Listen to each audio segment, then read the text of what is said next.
This is the KnightShift podcast, powered by Black and Gold Banneret, your home for news and analysis from all UCF Knights sports. The KnightShift starts now.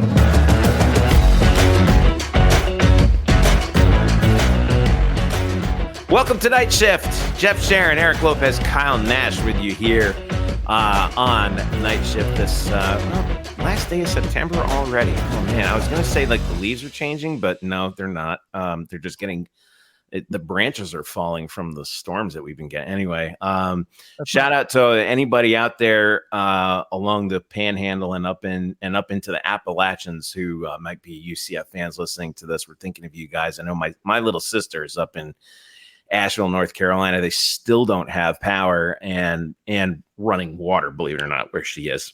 And they just barely got one road opened up there. So we're thinking of you guys. It's I used to live not too far from there and in Toccoa, Georgia. And it's tough to see what a hurricane can do when it gets that far up. But anyway, we're thinking of you guys. We're going to do the show for you guys and hopefully get your mind off it for the next hour. We got Kyle, we got Eric. Bryson's also in here, recovering from a bout of something. So Bryson has informed us that he is in IDGAF mode. So this should be a fun second segment, folks. What are we going to talk about? We got the preview of UCF and UF coming up on Saturday. We'll dive into whatever we got to do in order to get this ship back righted again after the loss to Colorado. And then we've also got some soccer and volleyball to check in with. Guys, this is kind of a rough week for the UCF sports scene, man. Dang, but let's when the present's not good, let's take a look at the future because at least we can try and be optimistic about that, right? The therapy session has moved from the live to the recorded pod this time. Yes. Probably with good reason. So UCF right now, UCF football is through the first third of the season at 3-1. All things considered, not too bad. You guys talked about it on KnightShift post game afterwards. This was a game, against Colorado that felt like a couple things could have been. It wasn't. Listen, we did contrary to what the score indicated. I don't think we got blown off the field. I think that if we played a best of 7, this one probably goes 7, but it is what it is. We didn't make the plays when we could have, and that's what happens. But nonetheless, can't cry over spilled milk. As Scott Wilkins, the longtime head coach at Cedar Shoals High School in Athens, Georgia, once told me. And off we go to Gainesville for this game that I remind everyone that Eric Lopez not too long ago said probably would never happen. And here we are, Eric. Yeah, on SEC Network, because, that means nobody will watch it in the country. Oh, we're going to be watching, baby. Let me tell you, 7:45 in Gainesville against the Florida Gators, who come in with a record of 2-2, having and coming off of a bye week too. That's the one thing that does scare me. They got to win again at Mississippi State. I know it's Mississippi State, but they got to win. They are home off of a bye week. Granted, we were home off of a bye week last week, but hey. And this is a Florida team that, they're not overly inspiring on either side of the ball, to be honest with you. They're 50th in total offense. They are 112th in total defense. And they can be had, and they have been had against Miami and against Texas A&M. 2 home games, I should mention. 7:45 kick on SEC Network. Eric, you can talk about SEC Network all you want. Bottom line is this is a backyard grudge match. And with 2 fan bases that hate their teams right now. But other than that, it should be fun. Well, well, as they say, Eric, and I'm full of cliches tonight, aren't they? Winning is the great deodorant. Yeah, and somebody does have to win this game. That there is no tie, so that is a good thing. It's gracious, great balls. Okay, I'm going to go to Kyle Nash instead to actually give me an answer since Eric has completely. I feel Bryson's pain. Yeah, but Bryson's on antivirals right now. Anyway, Kyle, what's the story here? Well, like what has to be done? Of course, win the game. But where are we at right now? Is better than the loss, in the words of the great Dan Forcella. That's correct. Yep. Listen, Shout out to Dan. And Andy Seeley. Yeah, listen, man. I think we're in a place where the UCF fan base overall will listen. Unlike Eric Lopez, I'm sure the rest of the UCF fan base has accepted this loss in the mature, even-keeled, relaxed fashion that we've all come to know and love. Also, Bryson, IDGAF, GA. No, exactly. The sarcasm was dripping, Kyle. I mean, yeah, please don't slip. But here's the thing. How many times have we seen when life was over? We even had the great Eric Lopez saying that UCF will never win a real Big 12 game. No, Cincinnati doesn't count. They're another American team. We need to win a real Big 12 game. And here the bleep comes the Oklahoma State game. Now, I'm not saying that UCF will go to the swamp and blow out Florida like that. That's not what's happening. However, a win in a scenario where you are controlling the trenches against an SEC line could change everybody's perception of a few things. On their field, that can't be overstated. I agree. Also, listen, the concept of removing the little brother title would be pretty real here, at least as far as the Gators, because they'll make the excuse, oh, well, we're bad right now and this and that and kind of like they tried to do with the Gus Perilla. But if it happens in the swamp, I feel like those excuses are basically null and void, even from their perspective. I'm not guaranteeing that happens, by the way, for any Gator fan who should happen upon this recording. But come on, let's be real. If that happens, when finally the Gators stop ducking UCF in every way, shape, form, and fashion possible, then this happens, there's going to be at least a feeling of vindication in the opinion of Knight fans. I will say this is, coming off your first loss and then you go on the road and you play an in-state team and it's going to be personal. Mm-hmm. This is going to be the big character test.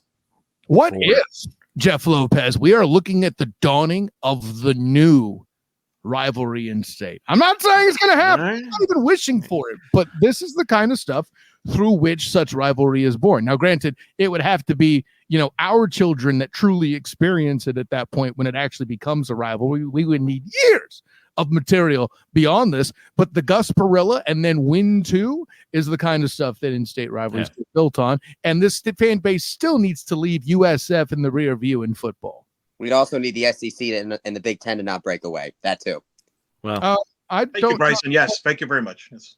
I don't think that's even absolutely necessary. I mean, your IDGAF seems to make me feel like that Eric Lopez hacked your phone with that comment. But I feel like there's a scenario because of how money-driven things are, Eric, with NIL and all that stuff, that getting a big money game as far as attendance with minimal cost now holds more value. Oh, no, listen, it's good. It's good that they play. It'll be good in a few years when Florida goes there. I don't know about a rivalry. I think Florida is always going to look at Florida State, Georgia, Tennessee as their rivals. They'll never look at UCF as a rival. Well, within the state, I mean. Yeah, no, I'm not here to say. That's fine. Not even Miami. I don't even really care if what they think, because we can't control what they think. What we can control is whether or not we whoop their tails on Saturday. Well, here's the deal. Again, there was a local media person in the Colorado Presser that is going to be covering the Florida UCF game. It's not Kyle. Kyle's doing it at the UCF lottery. But he described this game very well. This is a loser leave town from a fan base standpoint. That's a great. Florida wants Billy Napier out of town. A loss here could pretty much lock that up. But look, there's no other way of spinning it. Saturday was humiliating for UCF. It was one of the most humiliating days in the history of the program when you had an incredible turnout for the big noon kickoff, which was the largest crowd ever for that show. Like, Kyle, you got to talk to Rob Stone, Matt Leinart, Mark Ingram. They were all overwhelmed by the support, right? And I think to the point where I think they would come back. Oh, they would love to. And remember, let's also accent. We talk about all the people that are just a car way to right away. You mentioned Mark Ingram. Sure. He specifically mentioned, all I got to do is get in the car. And if you don't believe us, all you got to do is go to Black and Gold Banner YouTube channel and verify it for yourself. Very good. And then so you have that great event, and then you follow it up by getting, your blanks blown off like Colorado. And got punked. Breaks, getting the breaks. Is that I'm keeping it family. I've heard that description before. Anyway, now you both are right. Here's the deal: you beat Florida, that will certainly ease that game, and you move forward. You lose this game, now you're like, where is this going? And I think there are some questions with this team defensively. They haven't stopped anybody since they started Big 12 play. I mean, you look at it; you could argue they've been outplayed 7 of the 8 quarters in the Big 12. Like if Sonny Dykes actually knew what 7, because it was 6, and then you said 6.5. I looked at it again, and you could argue it's close to 7. That's why maybe 6.5 we can meet halfway. If Sonny Dykes knew what the definition of a handoff was, they were 0-2 in the Big 12. That's the correct answer. You're right. So I think that's a big question that I think everybody has is the defensive side of the ball. Give credit to Pat Shurmur in Colorado for their beautiful, good game plan designs. I think they kept UCF off balance. Their game plan designs like, just throw the ball up, Shepard out there somewhere. No, I think they ran the ball entirely more than anybody was expecting, Jeff. Let's not. That is true. I think that was definitely Colorado's best rushing performance of the year. Oh, and you know who agrees with you about how balanced they were? Coach Prime himself. Yeah. All right. Yeah, I mean, I share the concern about the defense, particularly on the back end. 106th right now in passing yards allowed, and that's a double-edged sword because, number one, the secondary, we were having trouble with Colorado. Now, a lot of teams have trouble with Colorado's wide receivers, okay? But we had a lot of trouble defending the pass, and part of that, of course, as we've said before, was the pass rush. Mm-hmm. They did get to Sanders, I think, once. Is that right, Kyle, during the game? Twice. Yeah. There were a few times where other quarterbacks perhaps would have been got, but Shedeur Sanders is just an excellent athlete, even among quarterbacks. Listen, let me tell you something. Say what you want to about Coach Prime. All right. And quite a few of us have. But I will say this. Shedeur Sanders is a real deal. Yeah. I would love to see him in a Miami Dolphins uniform next year. That would be fun to watch. And Travis Hunter, that interception he made was up there with that interception he made in that first game against TCU. Jeff, it's even bigger than that for me personally. Like I'm telling people when they ask me about it, that interception, as far as just wow factors, for me, as stuff I've seen personally, just as a human, rivals James Harrison in the Super Bowl, Pittsburgh and Cardinals game. Yeah. It made RJ Harvey's 75-yard touchdown on the wheel route where he outran Travis Hunter to the end zone that much more impressive, if you ask me. But no, of course. Yeah. But, lest we forget, though, that the stat that Don Struble brought up on the Night Shift Live, where Colorado, had one of the worst sacks allowed. Thanks, Kyle. The worst sacks allowed coming into this game, and yet Shedeur had all that time to run around the backfield. Well, they got sacked 8 times in their last game, and then UCF was able to get to them twice. But I know Bryson keeps wanting to hammer that, as does Don. But here's where I get stuck, and I know we have there are plenty of criticisms that have been made lately of Coach Roof as the defensive coordinator and all that. Excuse me. I don't know enough about the scheme they were running as to how big contain was a priority. And when that's what happens, you tend to do less. But here's where I will join also, as I give that caveat, here's where I will join that. Think about the players that you saw chasing Shedeur more often than not, right? I feel like it was Lee Hunter and Ricky Barber who were constantly chasing the interior guys. And I keep pointing this out, and Eric Lopez wants to tell me that neither of the two of them matter all the time. But the one time Malachi Lawrence got in there and made his presence felt was bull rushing somebody, which I thought was interesting. And then, I'll put it this way: if if you are trying to contain Shedeur Sanders, you don't bull rush somebody that way. And I feel like that one call, because we didn't see it happen much after that point in the game. I think they were concerned about him rolling out and killing people, not just with Travis Hunter, but by the way, Jimmy Orr II's kind of a good player. You mentioned Shepard. No, their skill talent is better than UCF's, and the bottom line was correct by far, and it's not even close. Yeah. UCF needed to win this game in the trenches, and they didn't. They got beaten there. That's the statement, Eric. That's the concerning thing, because that's not so. You're not supposed to lose supposedly to Colorado in the trenches. Although I will point out, this Colorado defense has not given up more than 7 points in the second half. So they're doing some coaching there. Livingston, the defensive coordinator, was used to be the secondary coach in Cincinnati. Learned a lot from the Cincinnati defensive coordinator, which is slipping my mind right now, but he's been there a while. He led him to the Super Bowl.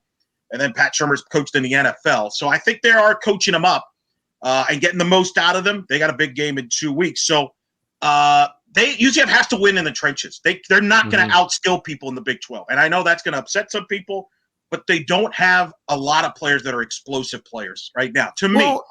Well, I don't think it's that they don't have explosive players. It's Eric, I think you brought up the point in the previous show. We have an identity, and that identity did not, it was not there. Because that's the thing. Colorado did a good job. Right. Well, I don't know if they went away. If they got 44 carries, it's just Colorado contained the run, and now you're playing catch up. So just a lot of combinations. Turnovers didn't help. We're not talking enough about 4 bleeping turnovers. That's why they abandoned the run. They put themselves on four turnovers. How many possessions that was the other one. Possessions inside the 10 where you came up empty. I mean, gracious. I think there were 3 of them, right? That certainly accounts for one interception. I think 2 on downs. And you can't do that. Good point. And Eric makes that point. Like we say 4 turnovers, the turnovers on downs aren't even included in that stat. Yeah. 4 turnovers is enough, But spinning that forward to this game against Florida, this is interesting. Like and Eric, I want to get your take on this. The predictorati over here, they don't seem to know what's going on. Line open Florida minus 2.5. Now it's Florida minus 1.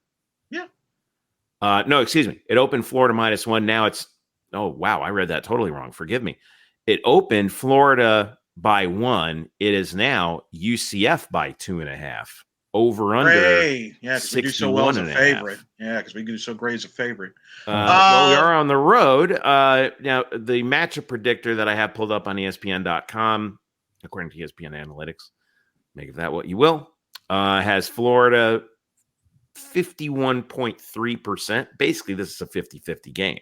You said it yourself, though, Jeff. People don't know what the hell to make of this because after watching UCF get pushed around in the trenches, no matter how bad Florida is, that's an SEC team. And we've been told can they run the ball? They can run the ball. They're averaging about 150 on the ground. Running the ball is just where it starts, Eric Lopez. Sure. It's about how big their guys in there are doing it, running the ball protection. But Eric, you say they can run the ball. It's 84th in the country. Yeah, but they actually played a real schedule. They didn't play 2 exhibition games to start the year to pump up the stats. They played Miami, A&M, all right, to start. They played Samford and Mississippi State too. Okay, but that's better than what UCF played. Way better. I don't know. Really? Sam Houston State could probably beat Mississippi State on a neutral field right now. I don't know about it. The point is, though, point is this. Florida, and we'll see, can UCF's defensive line, who didn't do anything against Sam Houston, didn't do much against New Hampshire, how are they going to be able to control Florida's O-line? Now, what's interesting about Florida is they've been playing, before the bye, he played 2 quarterbacks. Graham Mertz, the transfer from Wisconsin, is more of a traditional drop-back thrower. Mm-hmm. And then the young kid that they're all excited about, the freshman Lagway, who's more of a multi-threat. Does Billy Napier continue to play both? UCF needs to probably prepare for both. How does UCF contain those two? They've got talent, and I think that's why Florida's frustrated. They do have talent there. Let's not act like they're shortage of talent. They're probably not well coached. They have a couple good defensive players, sure. Correct. The issue's been on the defensive 79 cents will get you a bag of potato chips. That's what you do. I think they're similar teams. I think both teams need to run the football. Both teams have a lot of questions on the defensive side of the ball, maybe lacking playmakers on the defensive side of the ball. who wins the rushing battle in this game is probably going to win this football game and take some of the load off the quarterbacks and pound those defenses that have been giving up a lot of yards. Florida's given up a lot of yards on the ground. UCF has a history of giving up a lot of yards on the ground. That, to me, it's a game of trenches. You're absolutely right, Kyle. You play an SEC team. It's always going to be a battle of the trenches. Yep. Yeah. What do we make of Billy Napier at this point? What is the, yeah, well, there you go, Kyle. I mean, what is because this does impact the game. I mean, he is on the hot seat right now. And one of the things that I've always been fearful of, and I think this kind of played into the Colorado game a little bit, was, I'm always like, beware the desperate team, right? Mm-hmm. I think there was a little bit of desperation on Colorado's part because, we saw the social media thing from Coach Prime when he restarted the practice and he said, look, we were blessed to win that game at Baylor, and you guys are walking around like you're God's gift to the world. Restart the practice. Because he didn't like how they were coming out.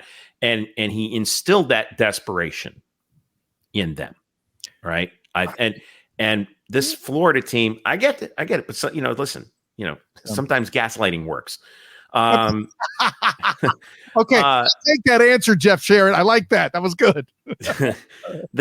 So spinning that to Florida, they're desperate. They're 2-2, right? Their only wins were against an FCS team and Mississippi State.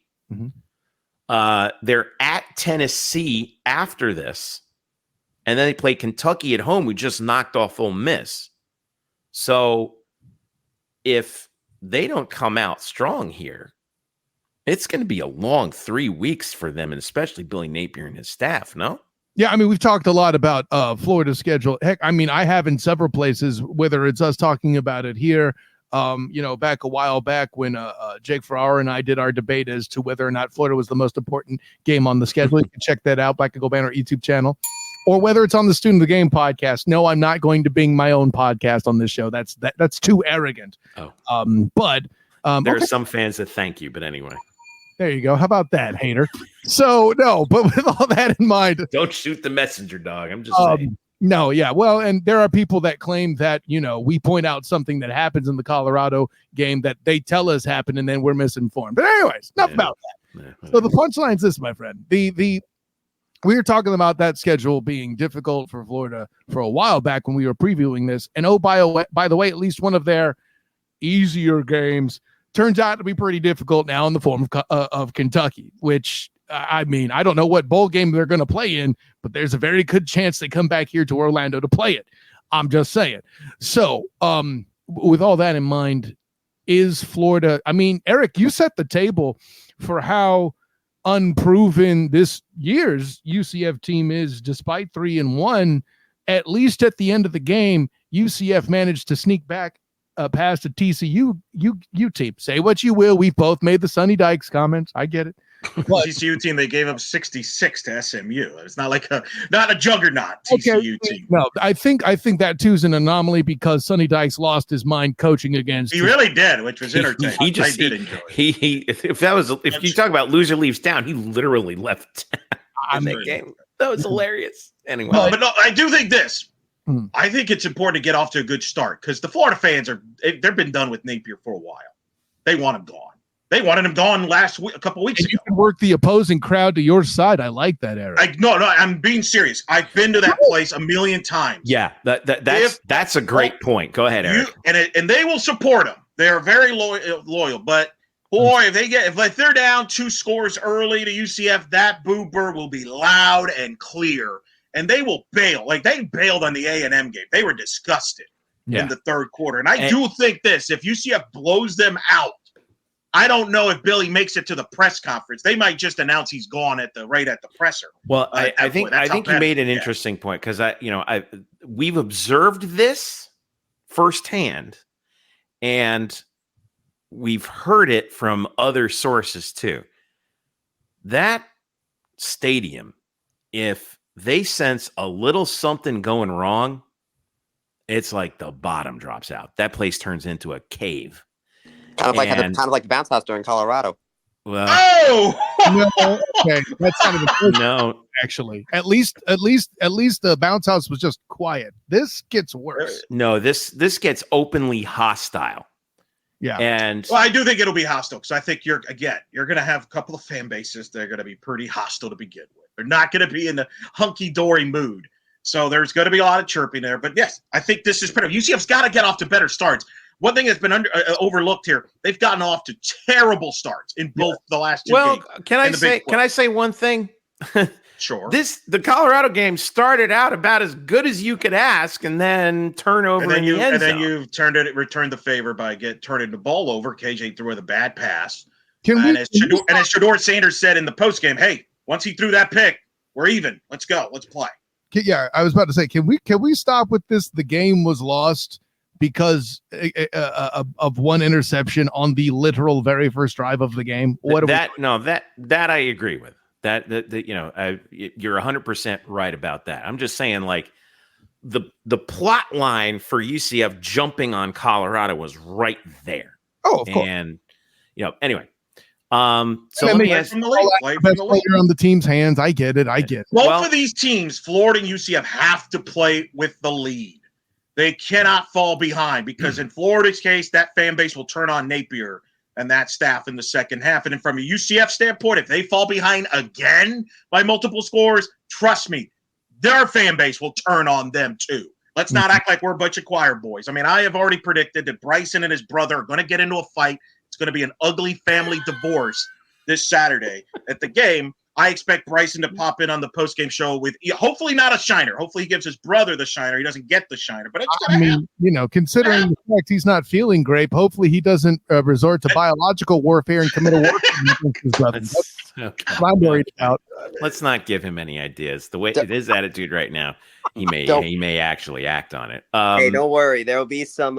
Luckily, while my family will be betraying me this weekend to root for the Gators, I will have some Orlando friends, family friends that are UCF fans. Oh, he's brought backup. So He's brought a backup for this battle. Hey. This is Sunshine Side story here. All right. I want to ask you guys, Elo and Kyle. This is the last bit that we'll have on this. All right. What is the place where they can expose Florida? I do think UCF can run the ball. Don't you think, Kyle? In Florida, Florida hasn't. A&M ran all over Florida. Yeah, they have players on defense, but what I heard from what I have on the Florida side is, Sapp can't just do it on his own, right? He needs support. And I think the player who I think is going to assure the ball is run well. And I know people are complaining, you don't throw him the ball enough. But Randy Pittman's blocking is going to make a difference in this football game. I'm convinced of that. Well, you brought it up, Kyle. You thought the offensive line played its worst game in over a year on Saturday. Yeah, absolutely. That can't happen this Saturday. That cannot happen. They got to step that up. Yeah. All right. 7:45 kick Saturday in Gainesville. Elo, SEC Network, only because Florida's just bad, right? It's not a draw, man. Nobody's interested in this game. I gotta tell you, it's not a this from a national from a national perspective, you're correct. From a state perspective, Orlando and Gainesville, Jacksonville. I would ask who Miami is playing this week because I have It's College Game Day will be in Berkeley for the Miami. Yeah, woo. Wait, College Game Day is in Berkeley. First time they'll ever be in Berkeley for the Miami Cal game. Probably the last. What happens when you have a ranked team in the state, right? They get to. Well, and then the other thing is, vaunted ACC destination, Berkeley, California. God, stop it. No, but and then of course, Eric's Knowles aren't doing all that great themselves. Obviously, nobody. Here's a newsflash. Other than Miami, nobody in the state's doing well. That includes the pros. Agreed. Give the Bucks some credit. I give you the Bucks credit. Baker's good. The Jags stink. The Dolphins might be the worst team in professional football right now. They're in. You almost said sports. Yeah, they might be in sports. Let's just go. No, the Marlins haven't beat in sports. Someone's not paying attention to the Chicago White Sox. Anyway. Well, hey, B, does one player getting hurt eliminate the Marlins from competition? I'm just asking. I'm not. They don't have any players. That's the problem. I'm taking the wheel here. All right, we're going to take a break. When we get back, Bryson is going to fill us in. Hey, we get to be on the on Deuce against the Bearcats in 2 weeks, so that we got that goal. Yeah, it is an ESPN2 and 3:30 kick for that one too. Yes, all right. That Stitchcomb, Taylor Zarzar or whatever, and some side Zarzar. Yeah, we would have had Alyssa Lang, but she's doing a way better game. But anyway, most importantly, I'll get to bed before midnight. Which game is Alyssa at? Not ours. she's at a better game. That doesn't necessarily mean it's better. I'm just saying, I don't. I can look that up. I'll look. Yeah. So, all right. Well, while you look that up, we're going to take a quick break. When we get back, we got soccer, we got volleyball. Catch you up on everything else going around the world of UCF sports. Who is going to actually? It's a bit of a low spot right here. Who's going to dig out of it first? We're going to talk about that when we get back. This is Night Shift. For all the latest news and analysis from every UCF sport, visit blackandgoldbanneret.com, your home for the UCF Knights on SB Nation. We bring you all the latest news and in-depth analysis from across Knight Nation, from football and hoops to golf and tennis. If you want to stay on top of all things UCF, visit blackandgoldbanneret.com, powered by SB Nation. Back here on Night Shift, Jeff and Eric, along with Bryson here, to take you around the world of UCF sports.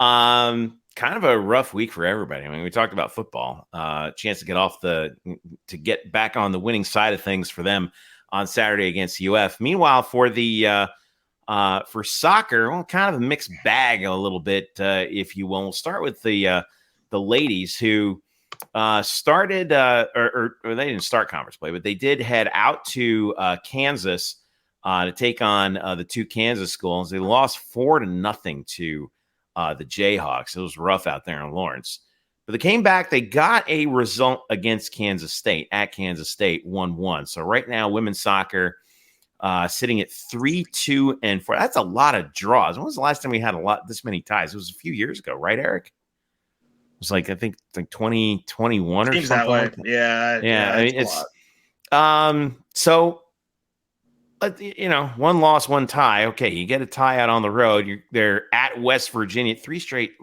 tough roadies out here at West Virginia on Friday, and then home. They don't come home until the space game against Arizona on October 10th. So this is kind of a tough stretch for them, Eric, and I'm trying to look at the rankings here. 124th in the RPI, not where Tiffany Roberts-Sadak wants them to be, right?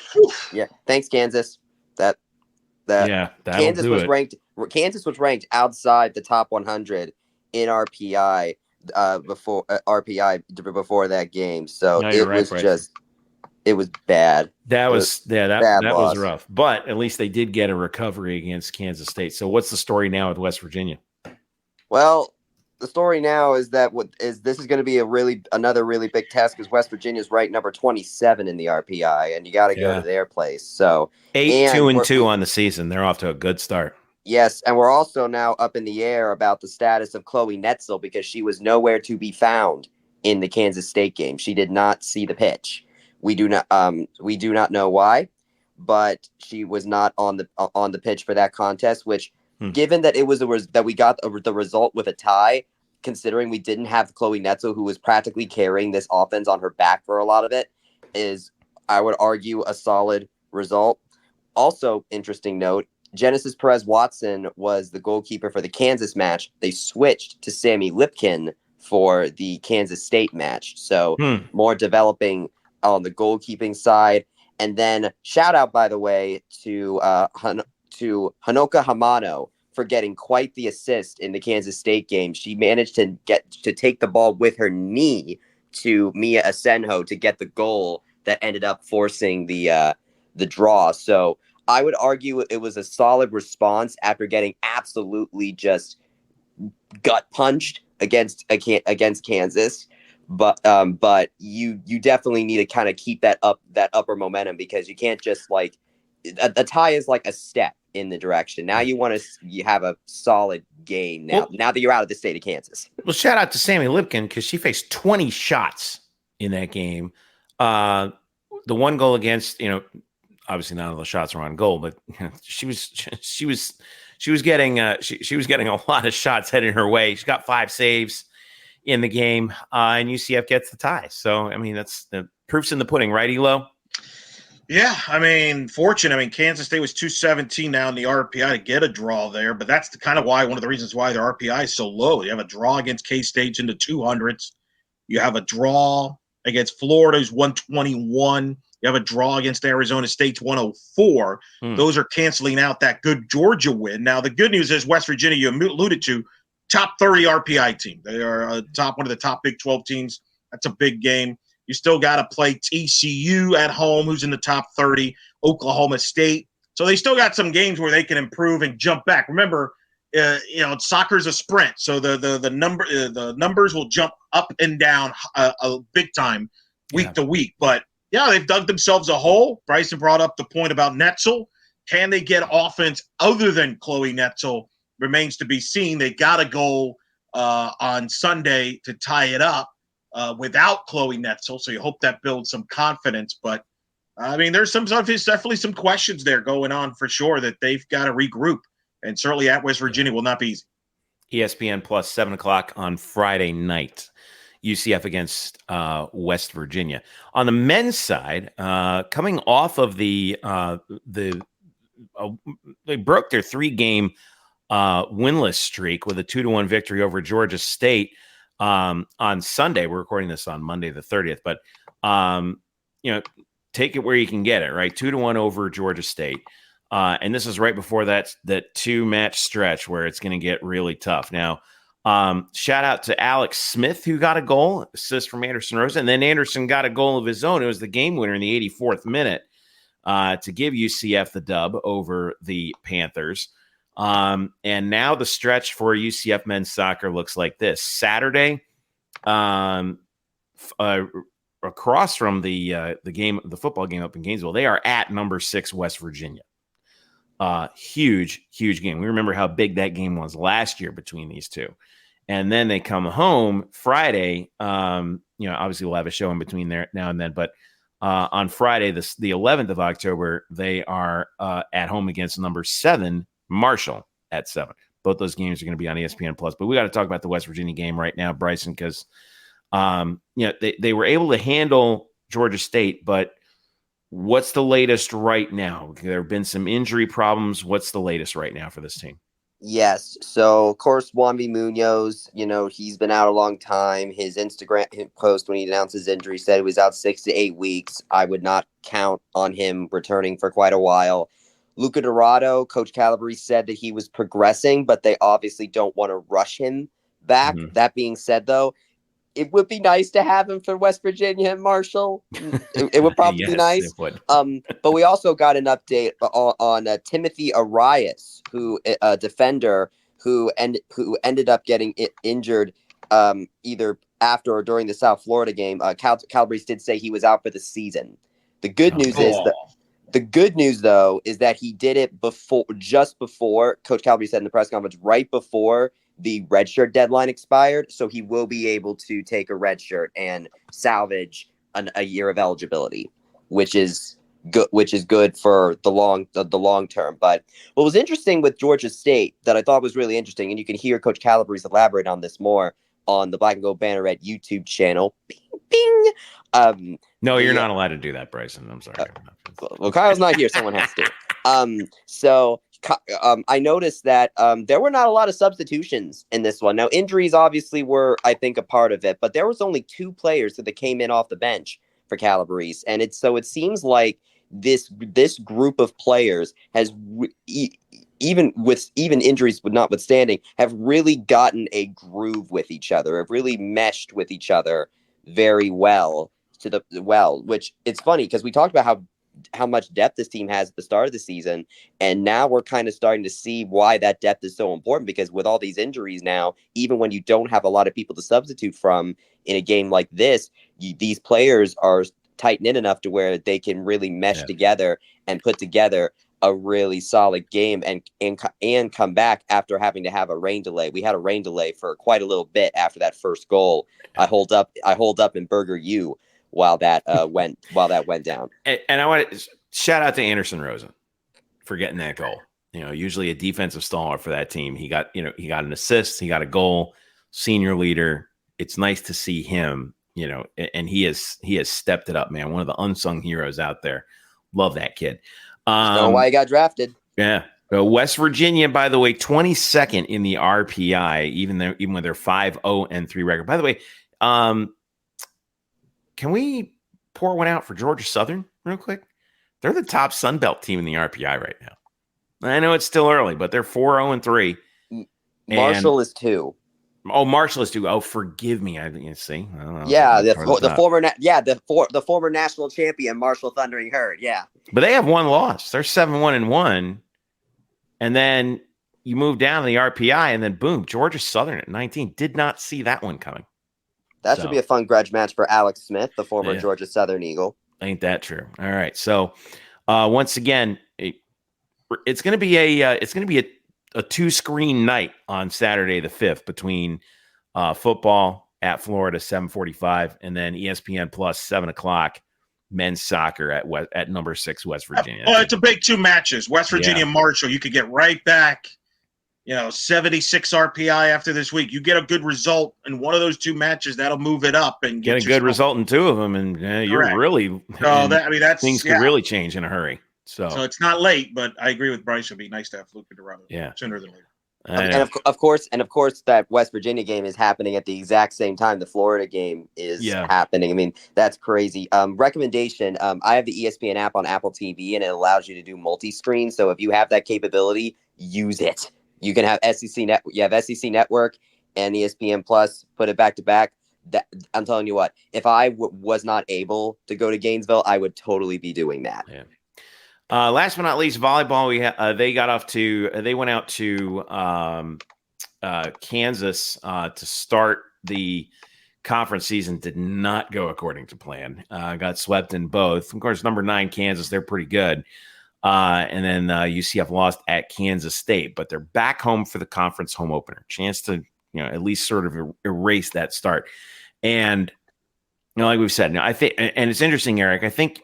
Home court, what we're finding out in volleyball right now, home court is so important right now. You got to defend your home court because that's what these other teams are doing. But Bryson, we'll start with you. What were, insofar as there were any, what were some of the bright spots from the Kansas and Kansas State matches? Well, the second set in both of them, even against a top 10 team like Kansas, UCF was able to take them deep into the second set where I don't know if you would call it overtime in volleyball, but that's probably the closest. 31-29 in the second. Yeah. Yeah, and then and then against Kansas State, they lost that one 30-28. So they may have gotten swept, but UCF could have easily taken a set in both of those matches. It just didn't end up breaking their way. Obviously, you hate to see that happen, but you're on the road against Kansas, and Kansas is the Jayhawks are a top 10 team in the country. I mean, I had no delusion, going up against a top 10 team at their place, always hard.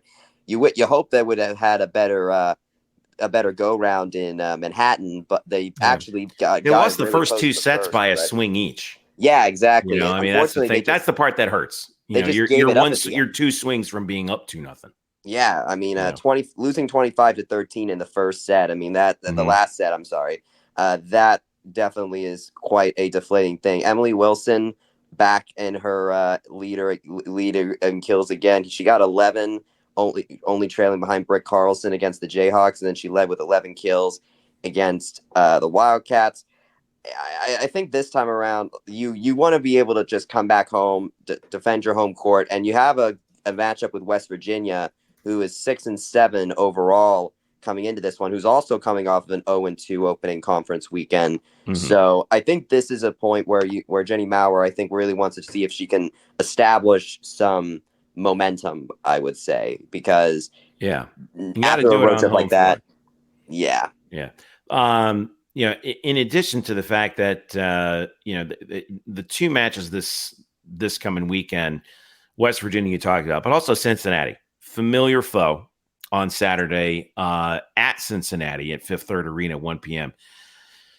It's been a minute, Eric Lopez, since UCF and Cincinnati were the class of the American. It seems like it wasn't all that long ago, but actually it was. But still a little bad blood there, I think, and I think that that's one that I think, especially the veterans on the team like Chloe Shear, they look at that and they're like, yeah, we got to get these guys right here. Couple veterans, but I don't think there's many left. I mean, Bryson knows this. That roster is young. And I think that's where you're seeing some of this on the road. Caitlin Grimes is still around. Chloe's still around. In the back, in the front, find me the vets in the front that have been there this. I think they lost their poise a little bit in that third set against Kansas State, who came in 2-8 on the year. So you're right. They got to protect the home court with West Virginia. I don't even think you can look ahead. UCF unofficially in the 80s RPI. Cincinnati's 111. West Virginia's at a 130. So you got to win those. Because you will have matches later on to help you to try to build a resume, but they got to get some confidence back. I think they lost some confidence in the road trip. Let's be real. The state of Kansas has not been kind to any UCF teams, really. If you think about it, outside of baseball, I don't think anybody's won there in the state. So, volleyball had the one win against them up there a couple years ago. That was McKenna. That was when we're not in the Big 12. Since we've been in the Big 12, it's nothing but losses in that league. So, Kansas is probably the best team in the league, so I was actually fine with that one. But we'll see. West Virginia at home. We'll see what the crowd looks like. Got to get some confidence back. I agree. I think this team will have to feed off the fan base and get some of that confidence back. It's early, but that was a rough weekend for sure. Yeah. ESPN Plus, both matches, Eric. Yep, that's correct. Spina and Aaron will have that, I believe. So. They'll be able to watch at least the home match. Cincinnati, I believe that's Cincinnati. So yeah, that's right. Yeah, that is, and that's a 1 p.m. on Saturday. So busy Saturday. 1 p.m. Saturday. Wow. Yep. So, all right. At least that got us through. That puts us right where we need to be, I think, for this one as well. But this is one of those. What would you theme this week, Eric? This is show me week, right? It's hey, we're struggling a little bit. Now's the time to step it up. All right. What do you do after, try to regroup? What do you do after Mike Tyson said you get punched in the mouth, right? Right. Sure. No question. Feel good about yourself. Try to get a win.